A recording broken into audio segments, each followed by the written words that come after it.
오늘의 데일리 뉴스레터에 오신 것을 환영합니다. 1. 중영해 침범해 FA-50 출격 작전. 2. 독일 레오파드 8대 순식간에 괴멸. 3. K9, 2초면 터뜨리겠네. 한번 진실을 알아봅시다. 지난 9일 폴란드군 총사령부의 공식 트위터를 통해 공개된 짧은 영상이 화제를 모으고 있습니다. 영상에는 대한항공의 747 화물기가 입을 벌리고 흰 포장재로 꼼꼼하게 쌓인 전투기가 싣고 있는 모습이 담겨 있었습니다. 이 신기한 장면의 주인공은 폴란드로 향하는 FA-50GF 전투기였습니다. FA-50GF 전투기는 한국의 최첨단 기술과 노하우로 개발된 고급 전투기로 한국의 국방력을 대폭 강화한 대표적인 무기입니다. 이 전투기는 지난 6월에 출고식을 마치고 단 한 달 만에 폴란드로 배송되었습니다. 폴란드와 한국이 지난해 7월 27일 대규모 방산 계약을 체결한 뒤 한국의 각종 군사 장비들이 폴란드에 하역되고 있습니다. 이 계약을 통해 폴란드는 K2 전차, K9 자주포, 천무다연장 로켓뿐만 아니라 FA-50까지 한국의 다양한 무기체계를 구매하게 되었습니다. 이를 통해 폴란드의 군사력이 대폭 강화될 것으로 기대됩니다. 한편 FA-50GF 전투기는 탁월한 성능과 세계 최고 수준의 기술력으로 폴란드 공군의 전투력을 한층 높여줄 것으로 기대됩니다. 이와 같은 무기 거래를 통해 한국은 국방산업의 성공과 함께 국제적인 군사협력을 강화하는 중요한 역할을 수행하고 있습니다. 폴란드와 한국의 이러한 협력은 양국의 군사적인 안보와 동맹관계를 강화하며 지역과 국제적인 안정과 평화에 기여하는 결과를 가져올 것으로 기대됩니다. 마리우스 브와슈차크 국방장관 역시 FA-52대가 도착했다는 소식을 전하며 한국의 전투기로 폴란드 공군의 역량을 강화하고 있다고 밝혔는데요. 폴란드군 총사령부에서는 폴란드에 도착한 FA-50GF는 한국에서 훈련을 받은 폴란드 파일럿들이 직접 조종하여 앞서 도착한 한국 무기들과 함께 8월 15일에 열리는 대규모 군사 퍼레이드에 참가할 것이라고 밝혔습니다. 한국 무기가 하나의 명품 브랜드가 되어가며 가장 먼저 한국의 손을 잡은 폴란드의 부러움과 질투의 시선이 향하고 있는 지금, 이와 반대로 한국의 행보를 아니 꼽게 보며 어떻게든 깎아내리고 싶어 안달이 난 곳이 있으니 역시나 중국인데요. 한동안 K9을 타겟으로 비방을 일삼던 중국 언론이 이번엔 FA-50을 타겟으로 삼았다는 소식이 전해졌습니다. 얼마 전 중국에서 가장 영향력 있는 미디어 플랫폼인 수호에서 얼마 전 L15는 왜 FA-50에게 UAE에선 이기고 말레이시아에서는 졌는가? 라는 제목의 기사가 올라왔습니다. 해당 기사에서는 UAE가 T-50 대신 중국의 L15 고등훈련기 15대를 구매한 것은 L15가 항공기의 성능으로 T-50을 압도했었기 때문이라고 자화자찬하면서 한국 전투기와 나아가 그 뒤에 있는 미국을 꺾은 중국 방산의 자랑스러운 성과라고 밝혔는데요. 반대로 FA-52 말레이시아에서 승리한 것은 산유국인 UAE와 달리 돈이 궁한 말레이시아에 한국이 경제적 협력을 약속하며 돈으로 꼬드긴 덕분에 승리할 수 있었던 것이라며 FA-50은 L-15의 경쟁 상대가 되지 않는다는 헛소리를 펼쳤습니다. 또한 앞서 FA-50을 도입한 동남아 국가들이 이제 와서 후회하고 있다고 주장했는데요. FA-50을 도입한 필리핀은 FA-52 성능에 실망해 추가 도입을 원하지 않고 있고 말레이시아는 한국의 바가지를 썼다고 말하며 FA-50 도입을 고려하고 있는 나라들에게 한국의 유혹에 넘어가서는 안 된다고 경고했습니다. FA-50 주문이 밀려들어 KAI 공장에 불이 꺼지지 못하고 있는 상황에서 어처구니 없는 주장이 아닐 수 없는데요. 그런데 이 말도 안 되는 주장과 정반대되는 영상이 필리핀 매체를 통해 공개되어 중국 언론의 입을 닫게 만들었습니다. 바로 필리핀 군사활동의 최전선에 FA-50PH가 나서서 활약하고 있다는 영상이었죠. 필리핀 리즈 지역에 2대의 FA-50PH 이글 전투기와 BRP 콜라드 순찰선이 파견되면서 지역의 긴장도가 높아지고 있습니다. 오늘 필리핀 공군과 해군이 합동으로 필리핀 동부 해역에서 정찰 임무를 수행했습니다. 이번 조치는 지난 2023년 7월 2일 이 지역에 중국 군함이 침입한 것에 대응하는 조치입니다. 필리핀 정부는 이 지역에서의 주권과 권익을 보호하기 위해 군을 파견했는데요. 필리핀의 주력 전투기인 FA-50PH와 BRP 콜라드 순찰선이 필리핀 리즈 지역의 상황을 감시하고 순찰하기 위해 필리핀 동부 해역에 파견되었습니다. 2023년 7월 8일에 열린 2023 썬더 공중작전 연합훈련에서 필리핀 공군과 미국 공군은 대공방어 훈련을 실시했습니다. 이번 훈련에 필리핀 공군은 4대의 FA-50을 동원했고 미 공군은 4대의 A-10 전투기와 F-4대의 F-22 랩터 전투기를 동원했습니다. 이번 훈련은 전투기들이 클라크 올 에어 공군기지에서 이륙하여 루손 동쪽의 군사훈련 지역에서 모의 대공방어 훈련을 실시하는 것으로 시작되었습니다. 이번 대공방어 훈련은 다양한 유형의 전투기가 조화되어 공역 통제, 위협 식별과 교전 및 상호 지원 임무를 포함한 공중작전을 수행할 수 있도록 하는 것이 목적입니다. 필리핀 매체를 통해 보신 것처럼 현재 FA-50PH는 필리핀 공군의 가장 강력한 전력으로서 영해를 침범한 중국 군함에 대한 요격 작전에 나섰을 뿐만 아니라 미군과 진행한 대공방어 훈련에도 FA-50PH를 첨가시켰습니다. 필리핀 공군이 중국의 주장대로 FA-50PH 전투기의 성능에 불만을 품고 있다면 가장 중요한 자리마다 FA-50을 출격시켰을 리가 없겠죠. 필리핀 공군은 FA-50을 도입한 여러 국가 중에서도 가장 많이 그리고 실전적으로 운용하고 있는 국가인데요. 이번처럼 중국 군함의 영해 침범에 대해 대함 공격 능력을 가진 FA-50PH를 출격시켜 대응하고 있으며 필리핀 내전에서도 마치 바늘기를 꿰는 듯한 정밀한 타격 능력을 가진 FA-50으로 필리핀 반군의 지휘부를 초토화시켜 FA-50의 뛰어난 실전 성능을 증명시켜 주었습니다. 지난 3월에는 필리핀의 페르디나드 마르코스 대통령이 공군기지를 방문해 직접 FA-50PH에 탑승하여 잠깐 동안 필리핀 공군의 에어포스 1이 되기도 했었는데요. 이를 위해 탑승했던 FA-50PH 위 캐노피에 마르코스 대통령의 이름이 새겨졌죠. 비행을 마치고 내려온 마르코스 대통령은 FA-50PH가 필리핀 연안경비 능력을 향상시켰다고 말하며 한국산 전투기의 우수성에 찬사를 보냈습니다. 또한 필리핀 공군은 얼마 전 말레이시아가 FA-50 블록 20 모델 18대 구매를 확정지었다는 소식을 듣고 필리핀 공군에서도 FA-50을 추가로 구매하고 현재 보유하고 있는 FA-50PH를 개량할 계획을 세우고 있는 상황입니다. 얼마 전 KAI에서 필리핀의 향상된 버전의 FA-50을 추가로 구매할 것을 제안했었다는 소식 전해드렸는데요. 필리핀 공군에서도 KAI의 제안을 긍정적으로 검토하고 있으며 추가 도입을 위한 계획을 세우고 있다는 소식이 전해졌습니다. 한국항공우주산업 KAI는 필리핀 공군의 FA-50PH 위 업그레이드부터 최신 블록 모델까지 전투기 마케팅 장기 계획을 제시했습니다. KAI는 FA-50 블록 20 모델을 최소 24개 유닛 또는 2개 편대를 제공하여 총 3개 편대, 36대의 FA-50을 공급하고자 합니다. 그리고 이와 별도로 KF-21 보라매를 통해 필리핀 공군의 미래 다목적 전투기 프로그램에 참여하고자 합니다. 한국항공우주산업 KAI는 필리핀 공군을 위해 진행한 발표에서 필리핀 지도부의 공군 강화를 위해 기존의 FA-50PH 비행대에 더해 최소 2개의 비행대대를 더 보유하는 게 어떻겠냐는 아이디어를 제시했습니다. 필리핀 공군은 명백하게 KAI로부터 FA-50PH를 최소 12대 이상 더 구매할 계획을 가지고 있었기 때문에 새로운 아이디어는 아니었습니다. 이것 자체는 필리핀의 다목적 전투기 도입 프로젝트와는 별도의 프로젝트로 필리핀 공군은 이미 이 정교한 전투기 FA-50PH로 이루어진 비행대대를 보유하고 있으며 이 전투기는 취임하고 불과 5년 만에 수많은 실전을 거쳐 그 성능을 입증해냈었습니다. 그리고 지금 필리핀 공군은 적어도 한 중대의 FA-50을 추가로 구매할 계획을 가지고 있습니다. 더욱 뛰어난 전투기에 목말라 있는 필리핀 공군에게 있어 KAI의 제안은 마침 가려운 데를 긁어주는 말이었는데요. 중국 항모전단의 전투기들과 맞서 필리핀 영해를 지켜내기 위해선 공대공 전투력을 갖춘 뛰어난 성능의 전투기가 필요했지만 필리핀의 경제 규모로는 여타 선진국들처럼 멀컥 F-35나 F-16V 같은 고가의 전투기를 주문할 수 있는 처지가 아니었습니다. 필리핀 공군의 다목적 전투기 도입 프로젝트가 예산 문제에 부딪혀 표류하고 있던 와중 KAI에서 가장 저렴하면서도 적절한 해결책을 제시해준 것인데요.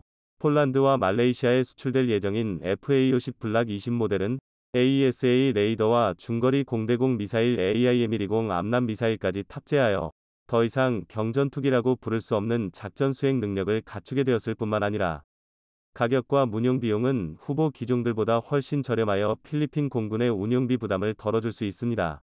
아무리 좋은 전투기를 가지고 있더라도 운용 비용 문제 때문에 모셔만 둔다면 소용이 없겠죠. 또한 현재 필리핀에서 이미 FA-50을 운용 중이기에 정비체계를 새로 도입해야 한다는 부담도 없습니다. 게다가 KAI에서는 필리핀 공군에 조금 더 기다릴 용의가 있다면 KF-21이라는 선택지가 있다는 것도 상기시켜 주었습니다. 필리핀 공군이 꿈에도 꾸지 못했던 5세대 전투기를 손에 넣을 수 있는 방안을 제시한 것이죠. 앞서 필리핀 매체에서 전한 것과 같이 FA-50 추가 도입과 새로운 계약이 목전으로 다가왔습니다. 중국의 주장과는 전혀 다른 모습인데요. 사실 UAE에서 중국이 승리했다고 주장하는 것도 어폐가 있었던 것이 당시 UAE에서 L-15를 선택했던 이유는 F-35 수출을 막은 미국에 항의하기 위함이었던 것으로 분석되고 있습니다. 입맛대로 중동을 주무르려 하는 미국에게 계속 이렇게 나올 경우 중국과 손을 잡을 수 있다는 제스처를 보여준 거라는 것이죠. 실제로 UAE에서 구입한 L-15는 공군을 위한 훈련기가 아닌 UAE 공중국의 비행팀으로 전량 배치되면서 UAE의 공군력 향상과는 전혀 상관없는 구매였다는 사실이 증명되었습니다. 애초에 F-16을 주력 전투기로 운용하고 있는 UAE가 중국제 훈련기를 제대로 활용할 수 있을 리가 없었죠. UAE를 시작으로 드디어 한국을 제칠 수 있을 거란 환상에 빠졌던 중국이지만 승리할 가능성이 높았던 말레이시아에서의 패배로 환상이 부서지며 이제는 현실을 외면하고 정신 승리하는 단계에 접어들었습니다. 진실을 숨기고 거짓말로 눈을 가리는 건 중국 정부의 특기이지만 그건 자국민들을 대상으로만 먹힌다는 걸 잊어버린 듯합니다. 아시아 최대의 방산 대국으로 우뚝 서고 있는 한국에 멈추지 않는 발전에 박수를 보내며 한국의 대포 곡사포는 이미 가동 중입니다. 오지스의 훈련장에서 폴란드 육군 프로그램 아담 글지보우스키 입리치다. 안녕하세요. 최신 한국 장비는 이미 훈련장에 있습니다. 나토의 동쪽 측면에 대한 방어책이죠.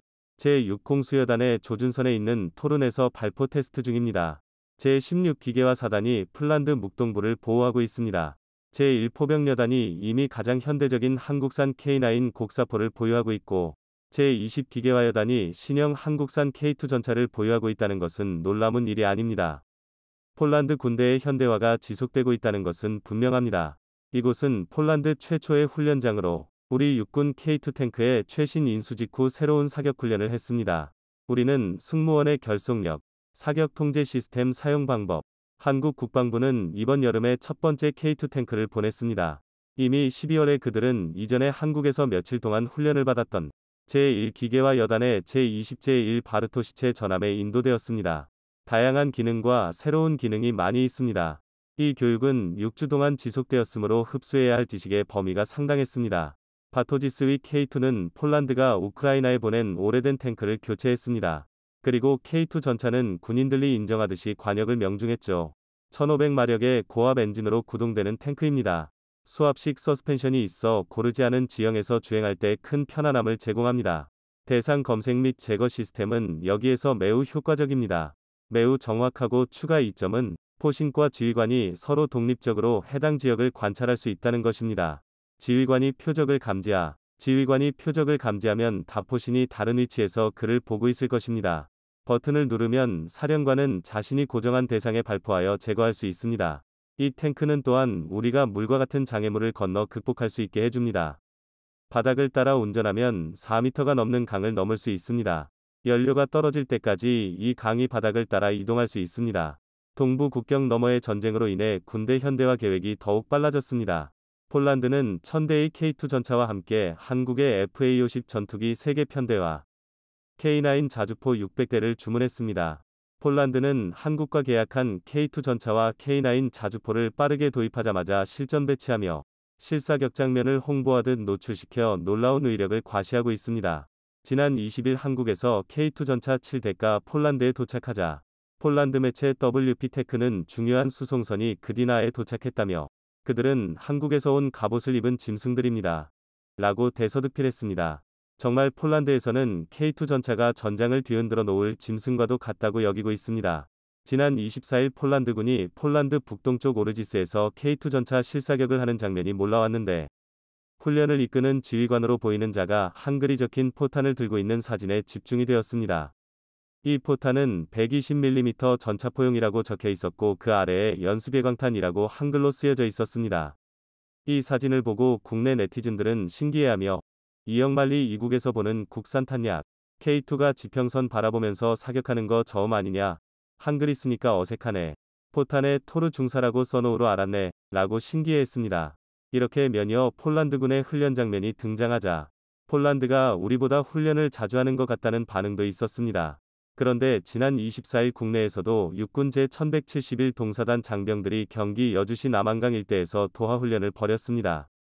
이번 훈련에는 917명의 장병을 비롯해 K2 전자와 K21 장갑자 등 80여 대가 동원되었습니다.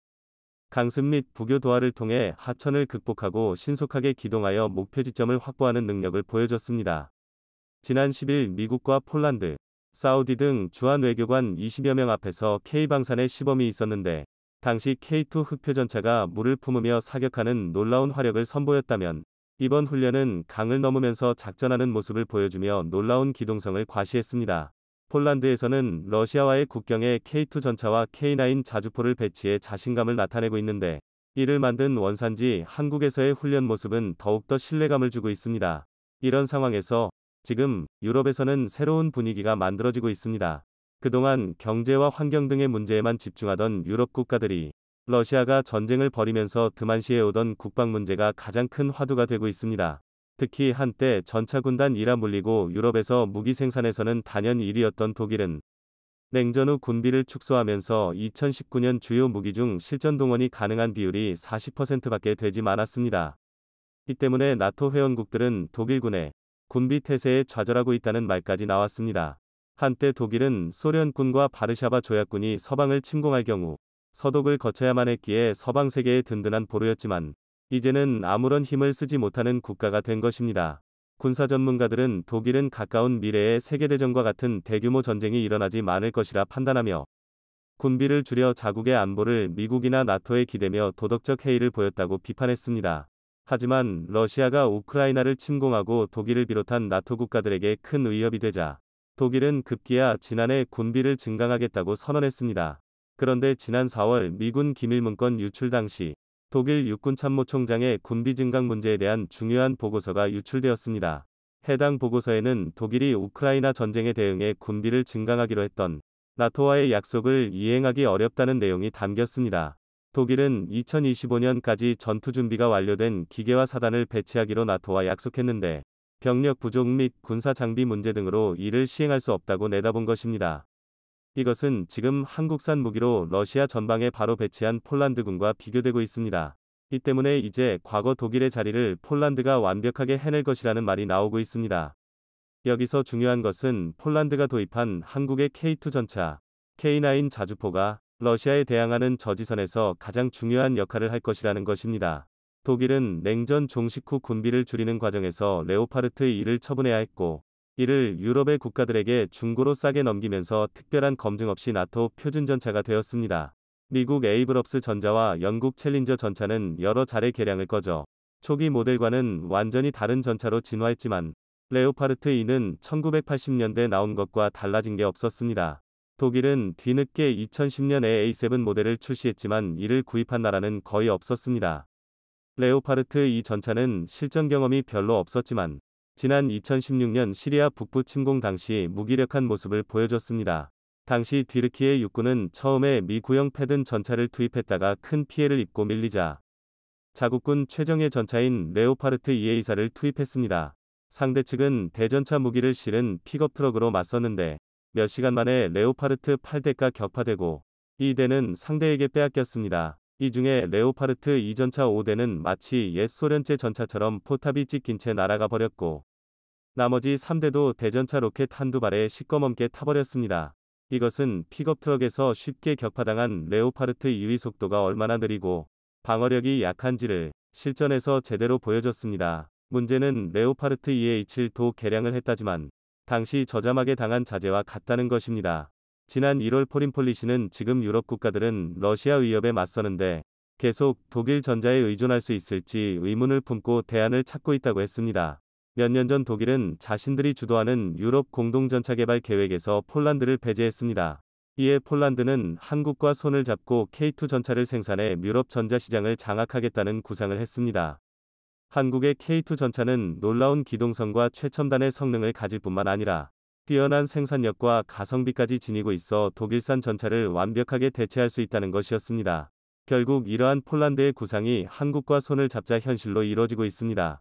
이제는 유럽 전차의 표준이 독일제가 아닌 한국산이 될 가능성이 커지고 있다는 것입니다. 최근 네덜란드가 독일의 전차만을 믿을 수 없다며 새로운 전차를 도입해야 한다고 말하고, 지난 24일 김승겸 합참의장이 스웨덴을 방문해 스웨덴군 최고 사령관을 만나 회담을 나눴습니다.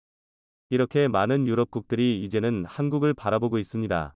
최근 한국이 독일과 군사비밀정보보호협정을 체결할 것이라는 보도가 나오자, 독일에서는 독일이 한국과 군사기밀을 공유하는 이유가 무엇입니까? 라는 질문이 나왔습니다. 이에 독일 매체 도이치빌레는 이렇게 말했습니다. 한국군이 안보 문제를 공유하는 나토 및 기타 국가의 부대와 함께 훈련에 참여하는 것이 합리적입니다. 이러한 훈련은 군수품, 무기 시스템 및 부품의 상호 운용성을 보장하는 데 매우 중요하며 공급망이 보장됩니다. 독일 해군과 공군이 한국군과 함께 훈련에 참여하는 동만 한국은 유럽의 첨단 무기 시스템을 수출하고 있습니다.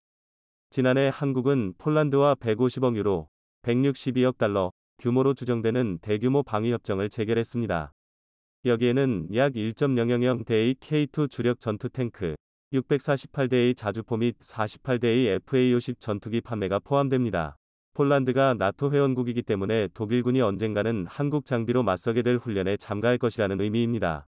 이제 한국은 유럽의 방위에서 가장 중요한 나라가 되고 있습니다. 이처럼 사막이든 설원이든 어디에서든 뛰어난 기동력과 강력한 화력을 자랑하는 대한민국 방산업계의 자랑 K9 자주포인데요.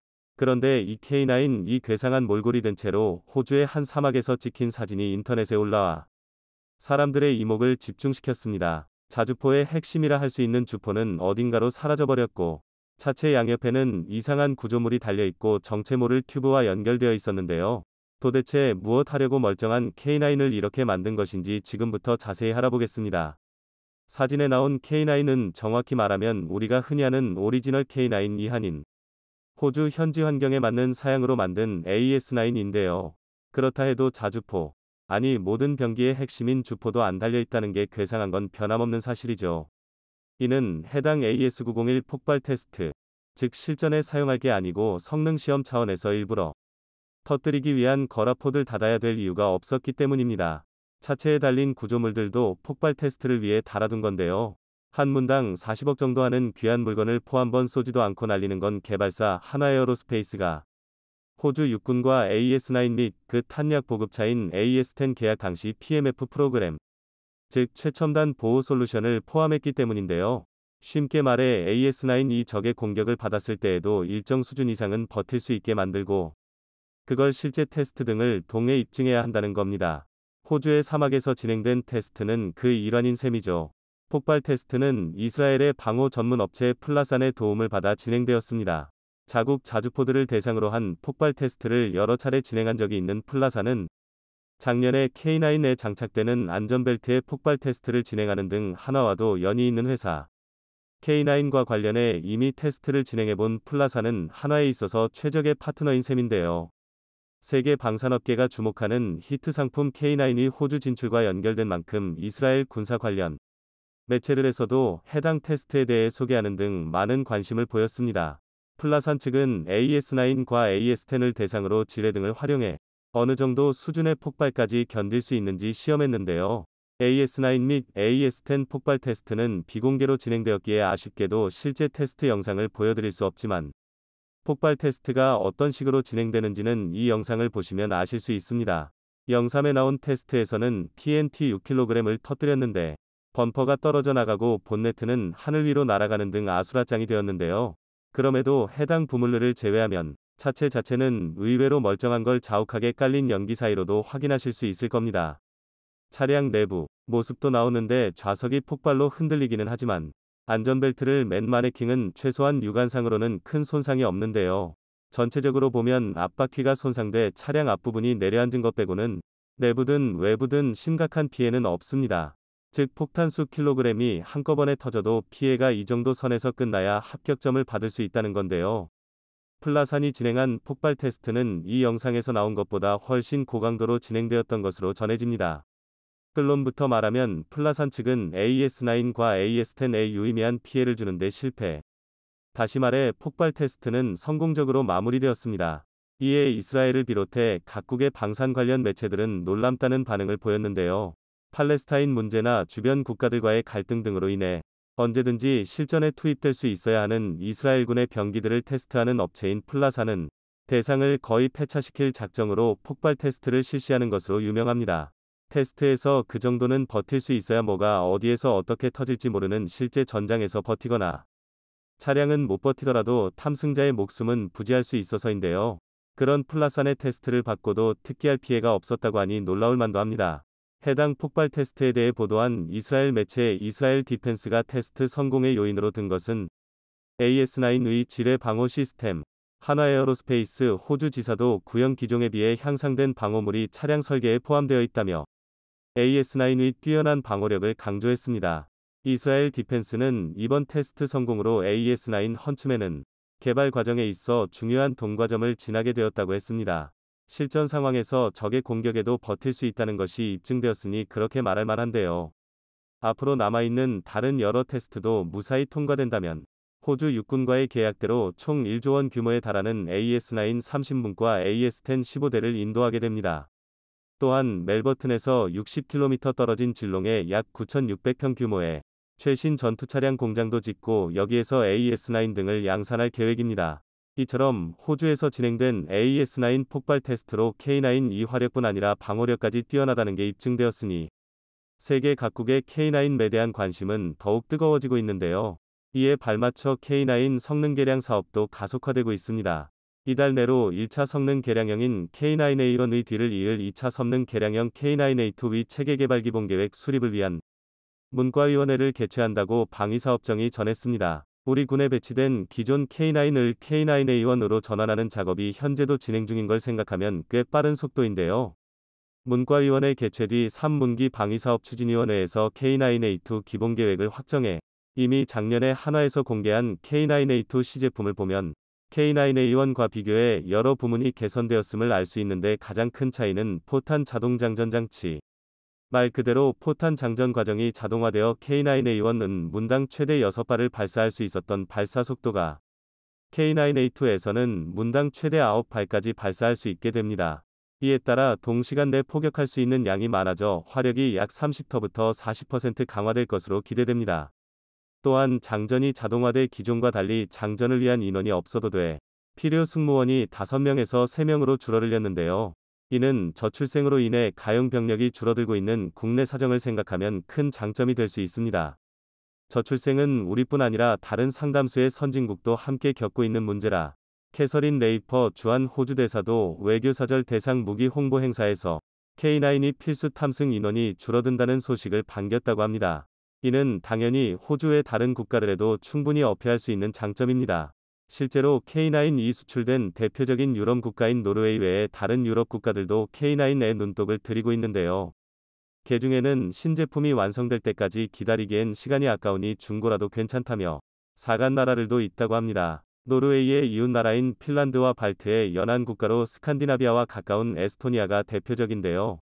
두 나라 고위 관계자들이 노르웨이에서 진행되던 K9 현지 화력 시험 참관 후 그 위력에 반해 그러한 결정을 내렸다고 합니다. 노르웨이 수출 추진을 위해 진행했던 화력 시험으로 이웃 나라들까지 고객으로 확보했으니 일거양득, 아니 일거삼득인 셈이죠.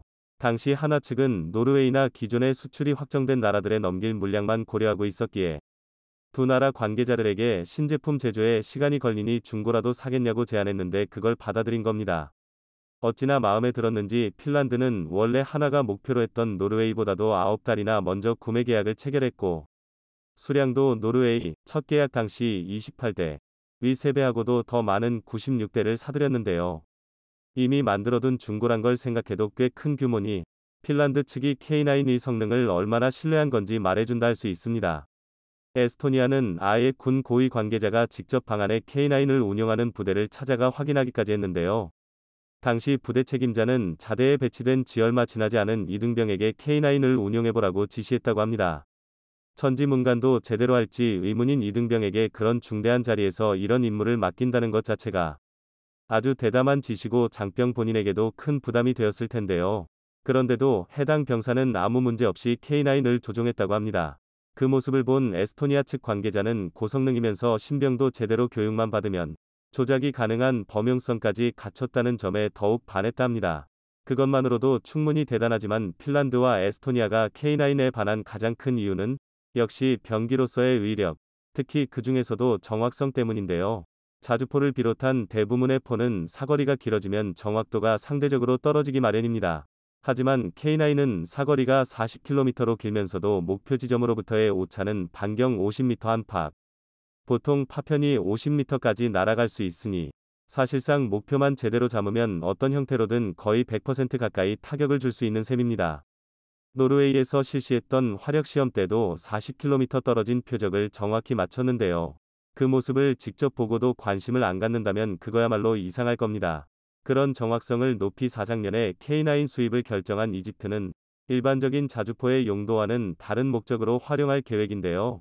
바로 해안포입니다. 보통 자주포가 지상에 있는 목표를 타격하기 위해 사용한다는 걸 생각하면 이례적이라 할 수 있습니다. 이집트가 이런 계획을 세운 건 K901 실시간으로 움직이는 배도 타격한 사례가 있어서입니다. 그래서 전방이나 측면으로의 이동이 제한될 수밖에 없어.